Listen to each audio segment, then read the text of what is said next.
So it's absolutely key that all the products in the construction industry, the data for them is pulled together in one place, not just complex products with geometry and photometric data.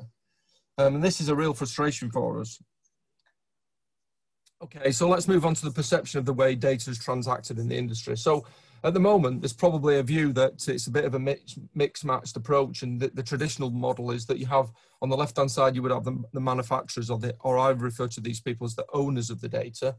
They create the part data within their own systems, allocate part numbers, and then that data has traditionally been transacted on a very ad hoc basis, moved from left to right into the vendors, the consumers of the data, in a very uncontrolled manner. You know, send me a price file, send me an update, send me an import, etc.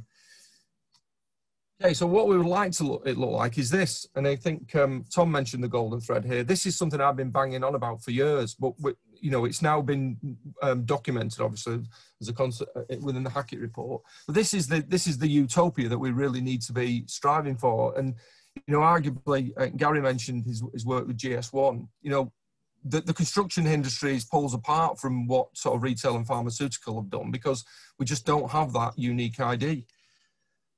Right.